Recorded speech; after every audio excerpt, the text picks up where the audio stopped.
Welcome to Transformative Principal, where I help you stop putting out fires and start leading. I am your host, Jethro Jones. You can follow me on Twitter at Jethro Jones.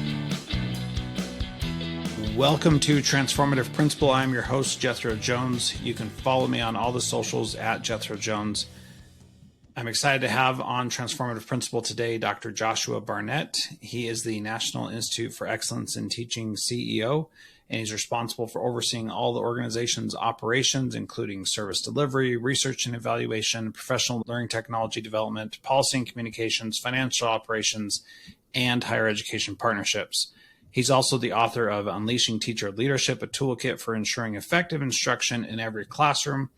And we do a whole interview with him on the Authority podcast with Ross Romano that you can check out here in a couple days. That will be released.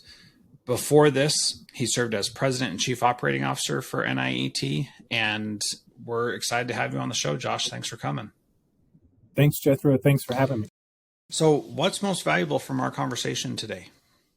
What we know is that teacher leadership is the most effective strategy for improving classroom instruction at scale. And our goal with this book is to help school leaders and teacher leaders take on greater leadership within the profession to create a system that helps every teacher improve.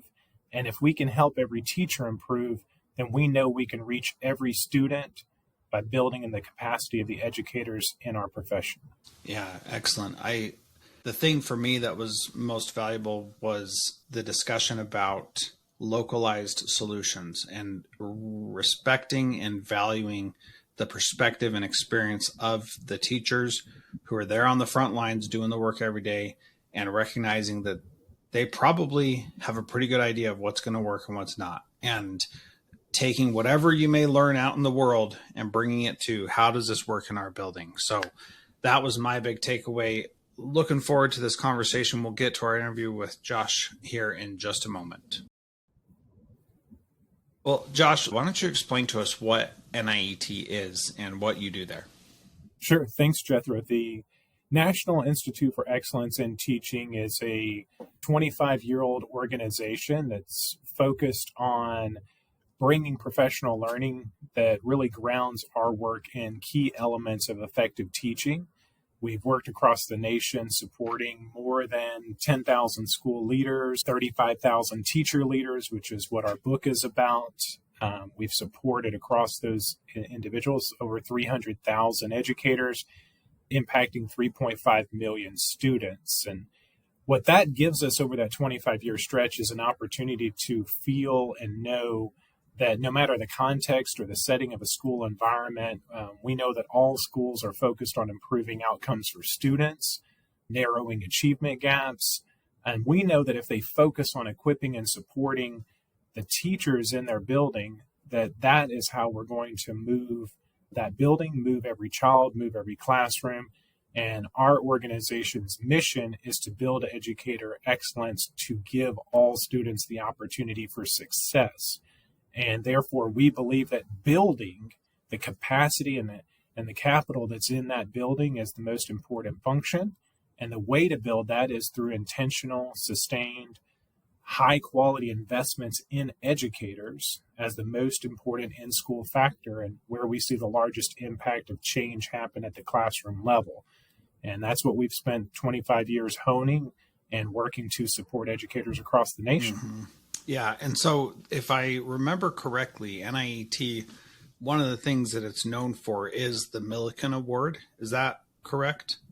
The Millikan Educator Award is a separate agency, but yes, they provide the Millikan Educator Awards across the country as a recognition, a rewards program that's built on recognizing excellence in the classroom. And our founder, Mr. Lowell Millikan, created both the Millikan Educator Awards program and established the National Institute for Excellence in Teaching. Okay. So the reason, the reason why I bring that up is because the Millikan Award has been described as like the Oscar for the classroom or the MVP for the classroom kind of an approach. And so they're two separate organizations because you're focused on something different. Can you explain what what the other organization is focused on and how that differs from what you do? Sure. So the Milken Educator Awards are recognizing excellence in the classroom, recognizing great teachers, great educators, principals, assistant principals. They are looking for excellence at that individual level. While they are early career individuals, they want to recognize and grow those individuals and provide the network and support around them. And it's about recognizing and rewarding excellence in that individual classroom capacity. Our founder, who started the Milken Educator Awards program in 1987, after about 10 years of providing those awards, recognized that he was providing those awards from classroom to classroom, and might find Jethro's classroom and say, "Wow, Jethro, you're doing fantastic stuff. I want to recognize and celebrate you." But I walked next door. He walked next door to Josh's classroom, and he said, "Wow, the students here are getting a fundamental different experience." So we know that education, like any industry, has great individuals. But what our founder wanted to do was to step back and say, how do we take and recognize excellent individuals and then grow that capacity to raise the tide of opportunity for all students? And so the process for doing that was to create an intervention that was to build teacher leaders. And by building teacher leaders and recognizing that excellence in any individual classroom, it was to try to make sure we could provide that at scale to every classroom and ultimately every student. Yeah, and that's so important, because it's easy to focus on one thing, but then how do you make it grow and expand to other areas as well? And so I appreciate that emphasis in what NIET is there for, to help make that happen. So you recently wrote a book called Unleashing Teacher Leadership, a toolkit for ensuring effective instruction in every classroom. And what is the connection to teacher leadership and good teaching? And let me give a little context around this. Just because somebody is a good teacher does not mean that they will be a good principal. And just because somebody is a good principal does not mean that person was a good teacher. There's a lot of overlap. Those things do happen, but those skill sets are different from teaching and leading, and especially in a school setting, they can be very different skill sets needed to be successful in either one of those arenas. So we talk a lot on this show about how it's important for teachers to have leadership opportunities. And what does that mean in your eyes? Well, it's a great question, and I think to piggyback on kind of what we were just talking about why our organization was designed and where we started 25 years ago. Our founders noted, right, that great teachers are really about more than what they impart. Yes. They are also about the representation that great teachers can exist and that there are opportunities to grow and achieve in this profession. And that means that we can transform an entire workforce of educators. But that transformation will only happen if we obviously enlist and support and grow the current teacher leaders we have to develop the next generation of teacher leaders that we can have. And I think the second part to your question is also one that's really important, which is, as you said, what do teacher leaders do? What makes them different? And I think in the book and in our experience, we really talk about essentially 5 key roles and responsibilities for teacher leaders.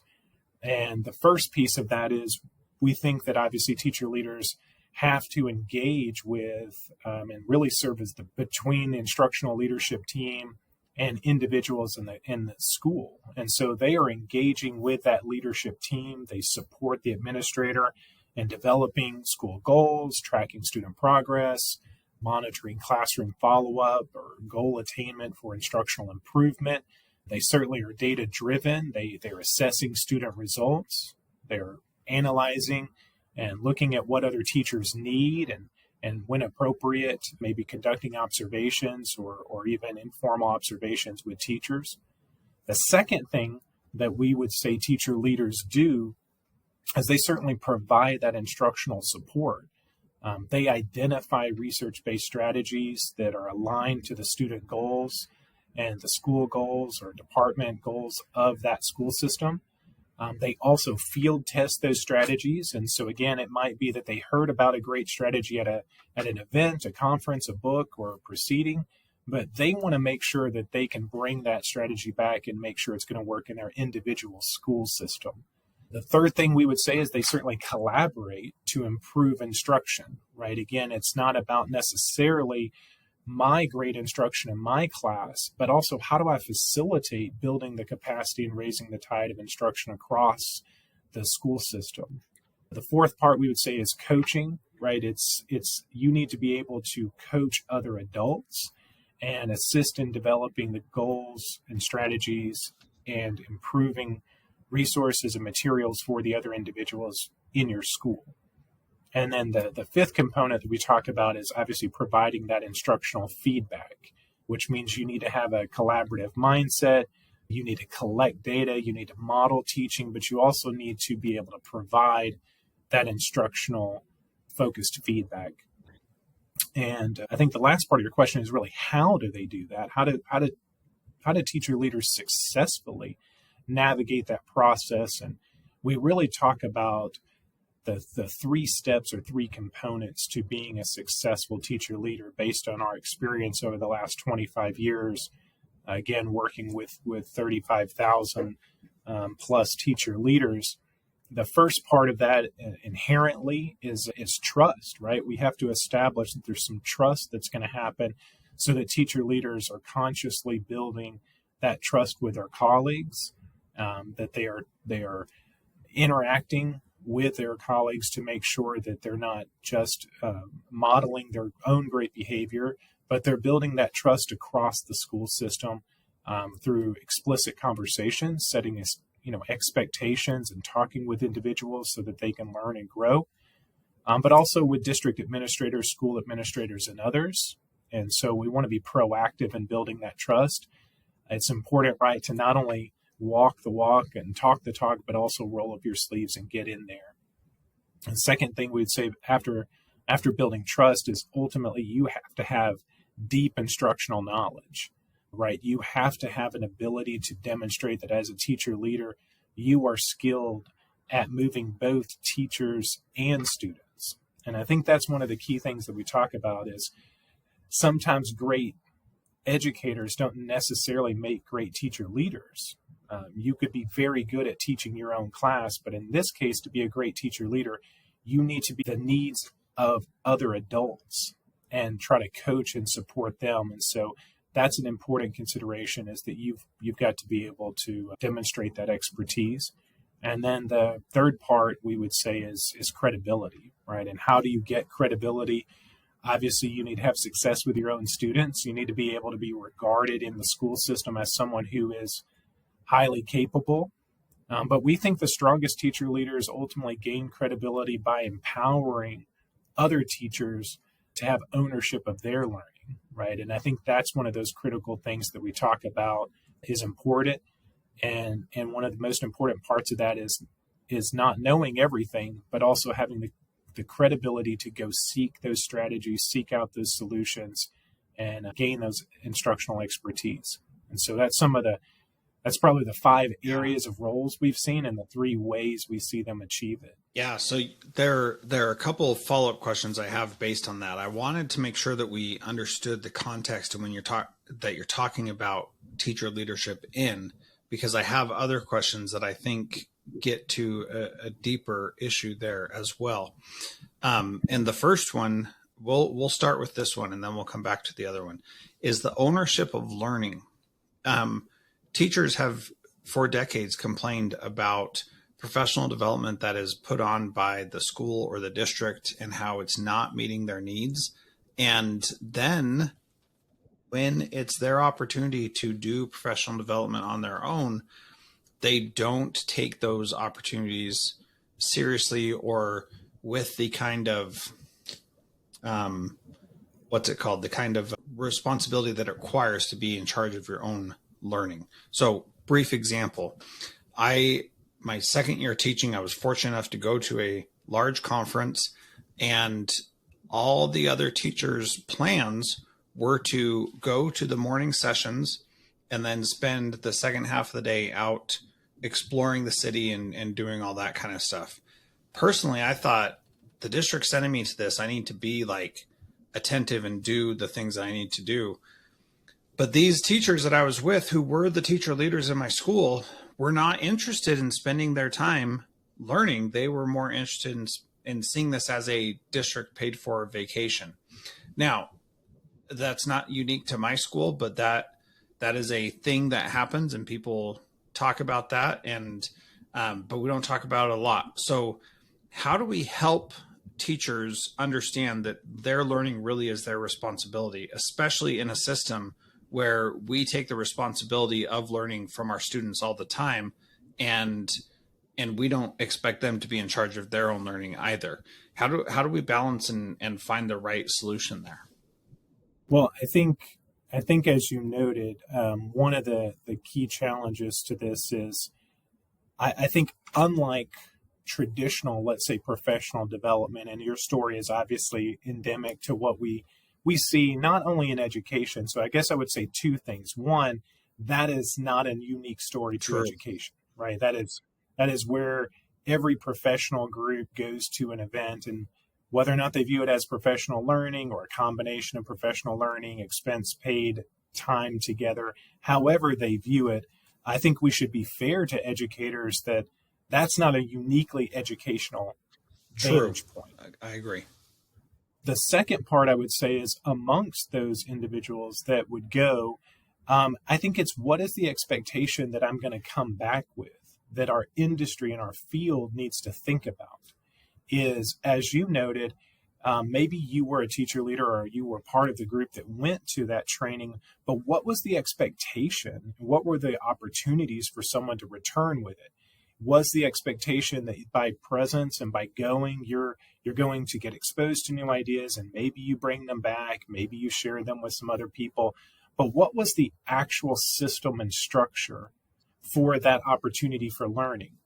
And what I would say is, unlike traditional professional development, when we establish teacher leader roles with the right expectations to ensure that they are charged with, given the autonomy to, and the infrastructure to support and build the capacity of other teacher leaders, well, now the expectation for me to go to that event is that I know I'm there to return and transfer that learning back to the instructional capacity of every one of my teachers. But not only am I charged with that, I have the opportunity. The structure is built, and that's what our organization has spent all of our time working on, building that capacity and those leadership opportunities through formalized roles. Is then my job is to return back, go to Jethro's class, go to Josh's class, go to all the other classrooms, meet with that cluster or professional learning team, talk with them about the strategy. And I realize I'm the conduit from that national or regional training back to that strategy working in my classroom, my school, my building, my community. Well, that changes the way that I am approaching it. And I'm bringing that back with a collaborative mindset as the expert. And I think that's where we've missed it. Our approach is, let's send people to an idea. Maybe they get a strategy, maybe they don't, maybe they had a good time. But if we build the infrastructure where the purpose of attending that event is to return back, and we talk about this at our events, at our national conference this year, we had 1,500 educators gathered together. And that was my speech at the ballroom, was we're in this room to transfer. That is our job today, is to learn and transfer the learning we gleaned from our time together to every building from Alaska to South Carolina and everywhere in between. And that's what our job as a gathering was, not to meet together for the sake of meeting. Yeah, those are solid responses. And I think having that as the plan of, if we're going to send you to this, then we're going to expect some sort of integration, some sort of plan, some sort of work to make it stick with our teachers here in our school. So the other aspect of that is that the only professional development or training that counts. So we say teachers need to be, especially teacher leaders, need to be owners of their own learning, but we only count or give credit to specific approved aspects of learning opportunities. So going to this conference is an approved learning thing, and we don't value and appreciate the learning that teachers get that is not a sanctioned activity. Does that make sense? It does. I think that goes back to, again, however we want to set up the right structure for that to be effective. And again, rather than the old model of, let's call it seat time, or sort of what we often have talked about in the field, right, as simply time in the space or years in service does not make someone the most effective educator. Rather, let's start with a different premise. We know that effective educators, right, are ultimately the cornerstone of student success. And we know those who can get those best results and are committed to building trust, being instructional experts, and having that credibility we talked about earlier. They want to move forward in their profession, and they want to not necessarily always move into administration.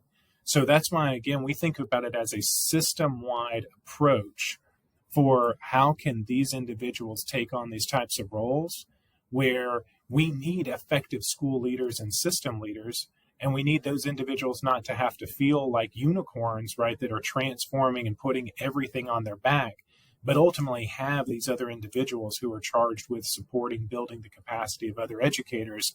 And we know that's why it's one of the most effective system-wide approaches to sustainable improvement for student achievement across the board. What I would also say, I guess, is in response to your question is, again, why are we in this situation, right? As you noted, it's not really just about how we count professional learning. It's overall, why is our profession challenged with that turnover and challenged with recruitment and struggling to necessarily get individuals to join this profession, stay in this profession. And what we see and hear right all the time is educators cite perhaps a lack of support, a challenging environment, lack of opportunity, recognition for a handful of reasons that they might not stay in the profession. And we see those as things we can affect. We talked earlier about recognition through the Oscars of Teaching, the Milken Educator Awards, is a fundamental way to recognize excellence. Our organization provides what we call a Founders Award for a school, which is, again, recognition of a school that's committed to building teacher excellence. We have a District Educator Effectiveness Award that is built on the idea of identifying a district that is committed to building educator excellence. So we are recognizing and rewarding those locations that we see doing those types of things. And we also see that there's an opportunity for, again, these teacher leaders to be that super fuel, right, in a school system. So it's about recognizing them, but it's also about rewarding them for taking on these types of roles, right, and what they can do. As we talked earlier, it's about being that bridge between an administration and every classroom. Instead of expecting the principals of our schools to do everything at all times in all ways for everyone, can we build an infrastructure around them that allows the group, the leadership team, to meet the demands of the profession and provide that high caliber support for every teacher? Yeah. Well, I have about 1 million more questions now, so we're not going to get to all of them, and that's okay.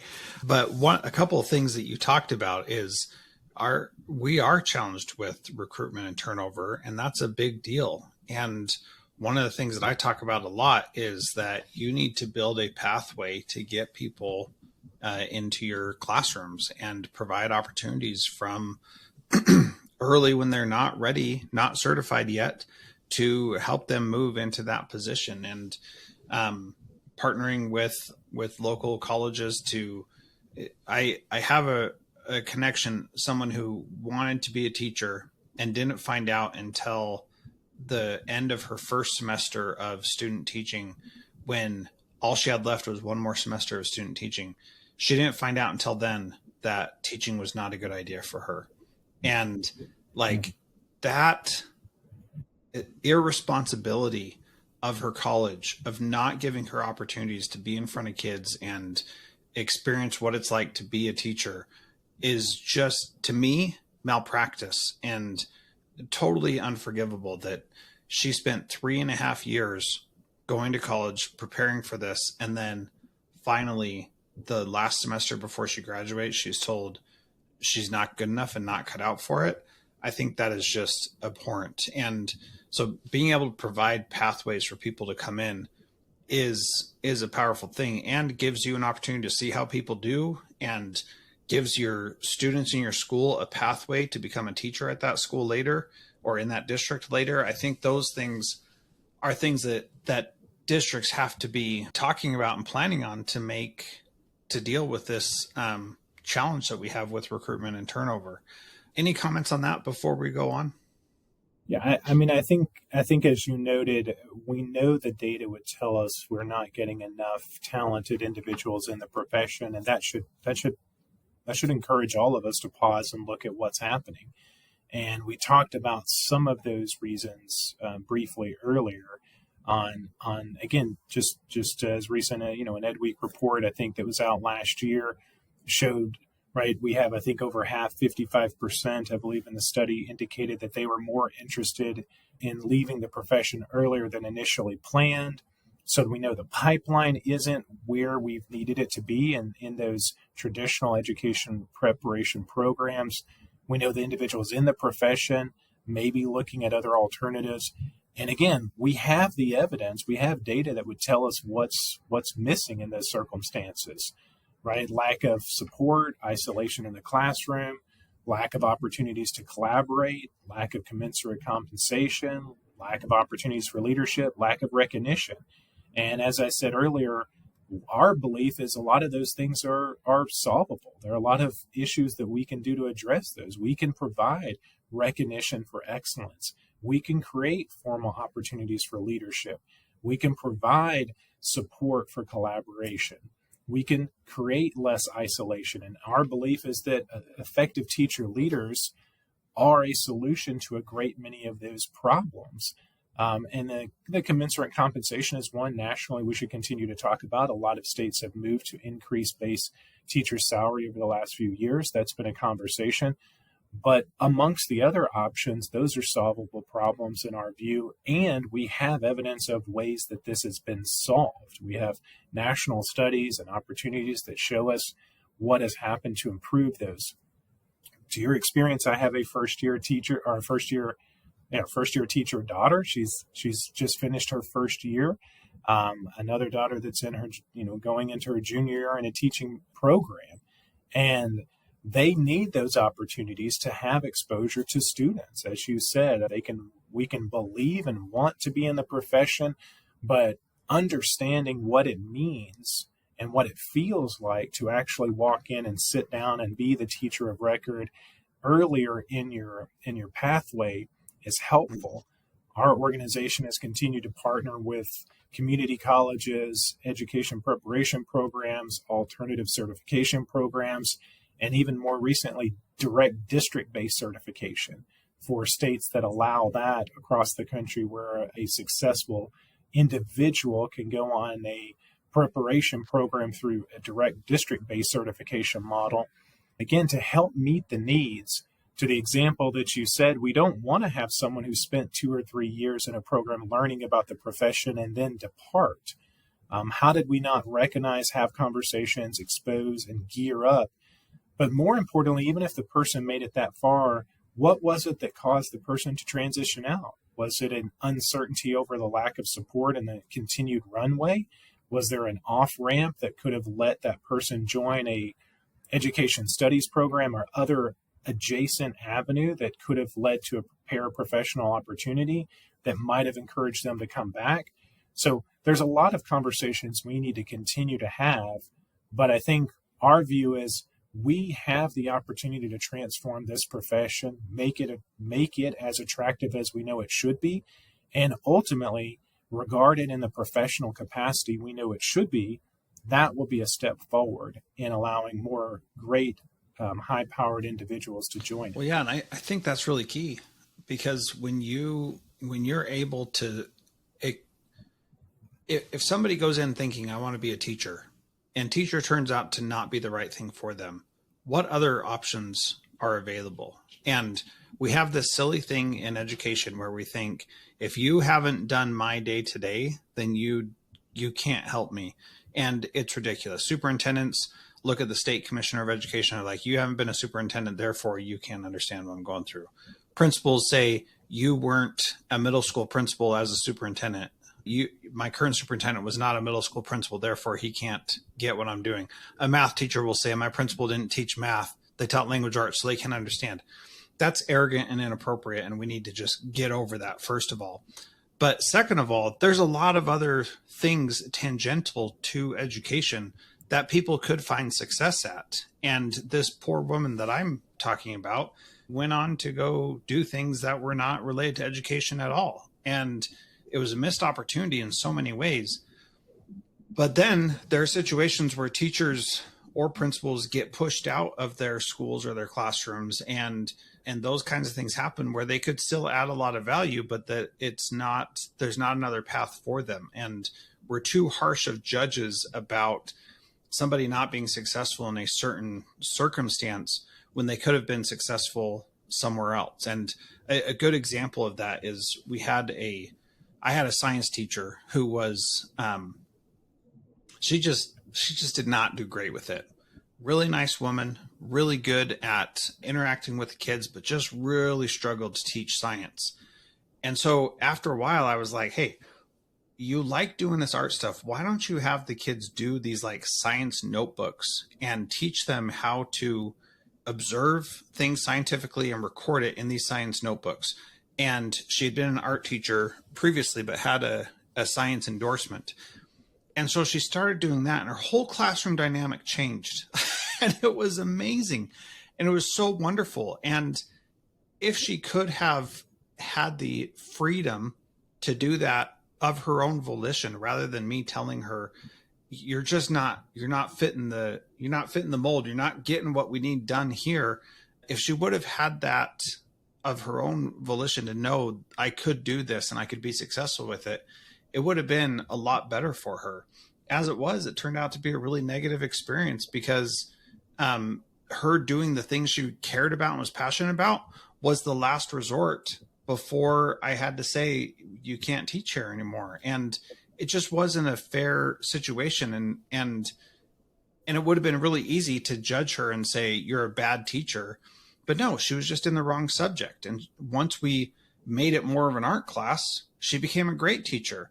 Now, the kids did not get the standards for science that they would have if she had been a better science teacher. But at that point, I mean, I didn't really care at that point, because they weren't learning anything anyway, and nobody was happy. At least now everybody was happy and was learning something, even if it wasn't exactly what we had wanted. And there are different pathways and ways for people to be involved that could provide them benefit. Well, I think in that example, leaning again, numerous conversations and in district offices and school offices around the country, that's not uncommon, right? What you shared is not an uncommon feeling of, I have an individual, my alternative to this individual might be an emergency cert, a long-term sub, a parapro who can't be the teacher of record, or do I shuffle these kids into other classrooms and overwhelm the couple of other teachers I have? So sometimes we don't have great options. The option is not simply, obviously, just get another great high-powered science teacher. So we have to be creative and thoughtful about what is the right solution for that across the board. And we work with districts in every configuration, from rural and remote to tribal to border to urban to everything. And again, I think that has given us a sense and a lens of understanding, and that's what we tried to capture in this book is how do you draw upon a solution that can really help and identify as a school leader, as a system leader, as you were talking about, what do you do in that circumstance? And we provide very practical conversations about what teacher leaders should do, but our view is that teacher leaders are a key solution to part of this problem. So in that circumstance, in the example you just gave, you went in as the school leader and tried to provide an alternative idea. And again, you have a lot of other things on your plate. You're trying as a school leader to catch lots of things. And your major concern is, I don't want to lose this person because I don't have a good alternative.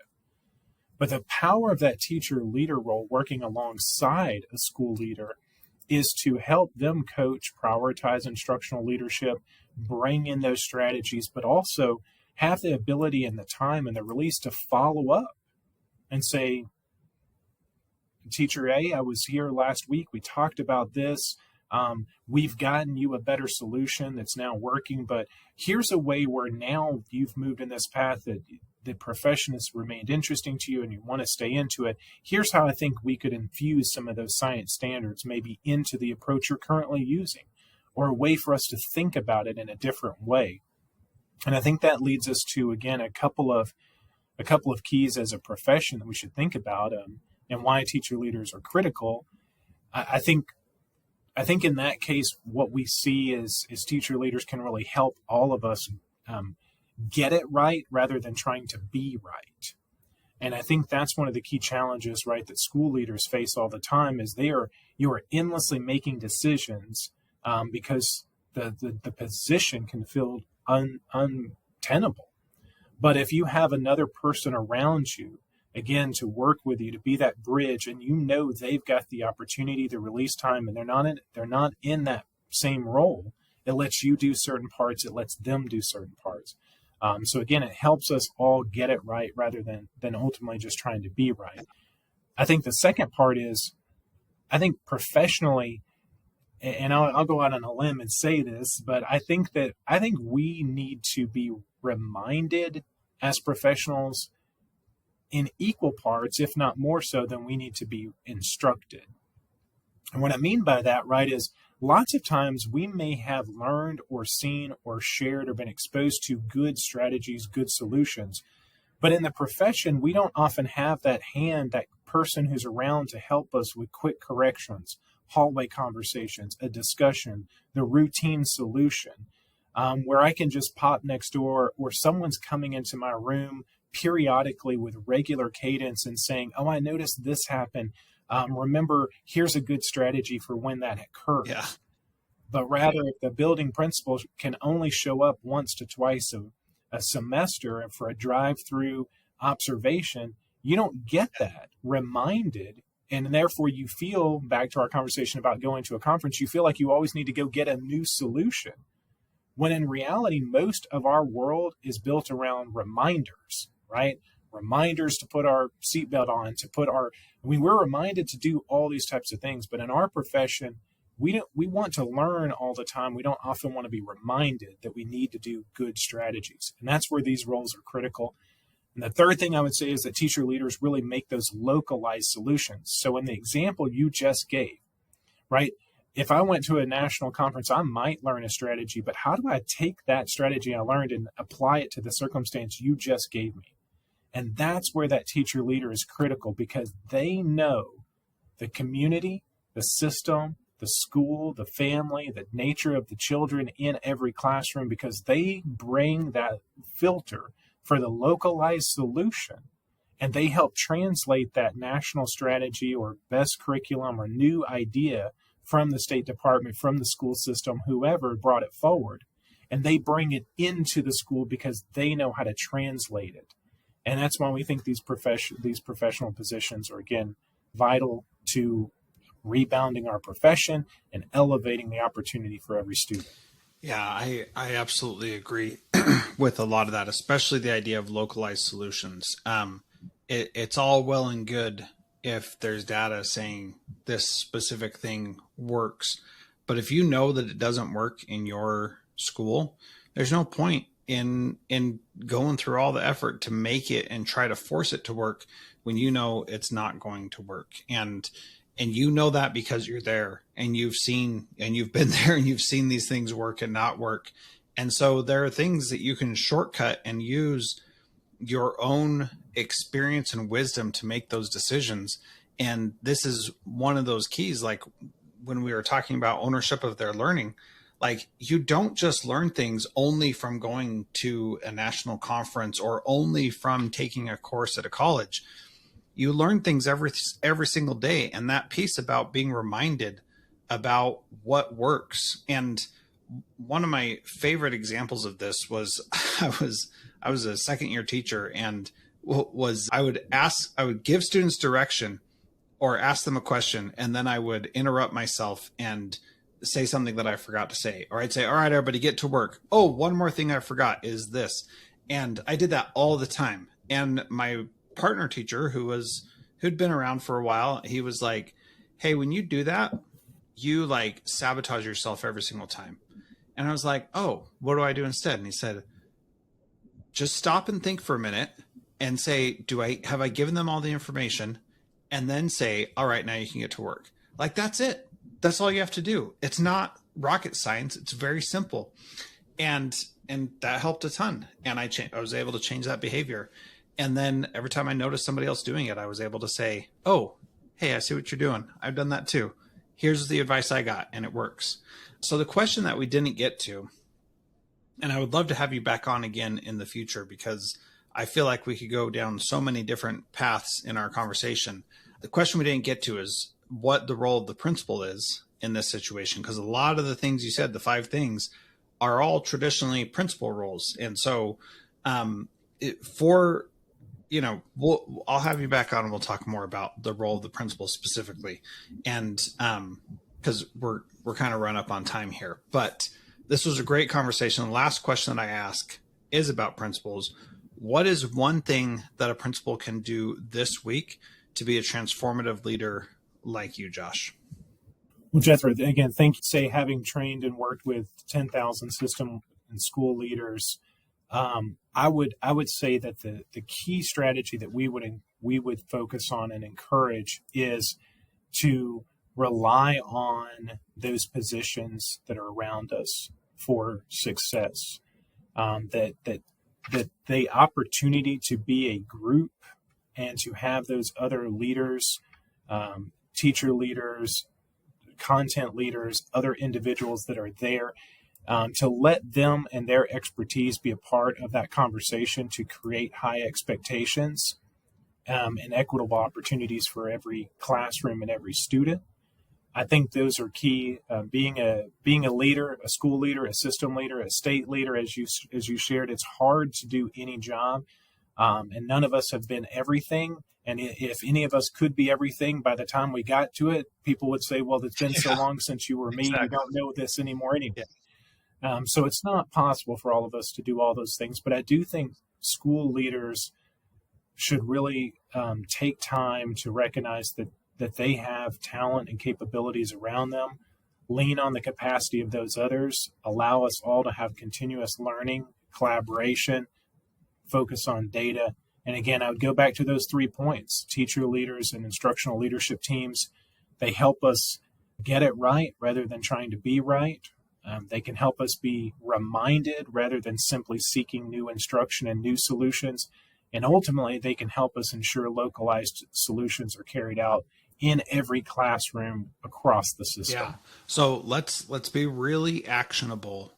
What's something that a principal can do to rely on a teacher leader this week? What would be your advice? How can they do that? Like, what action step can they take to do that?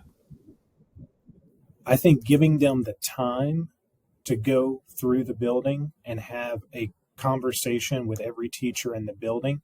So the exact example you gave about that partner who said, I gave a key strategy, and then I was able to hopefully follow up and observe you and say, oh, Jethro, I saw you use that strategy. Great job. But that took knowing you, being present, and have that capability. So I would say give the teacher leaders in your building time to have access to other teachers. That will create the culture of the high expectation. Yeah, very good. This has been awesome. Thank you so much for being part of this. And what's your preferred way of people reaching out and connecting with you? Well, we'd love for anyone who'd be interested in the book or our organization, certainly go to niet.org, visit our website, see more about what we've done, the data and the impact of our reach. Certainly follow our organization at NIET Teach, or follow me personally at NIET J Barnett. Excellent. Thank you very much for being part of Transformative Principal on the B Podcast Network. It's been great chatting with you today, Josh. Thank you. Thank you, Jethro. Thanks for having me.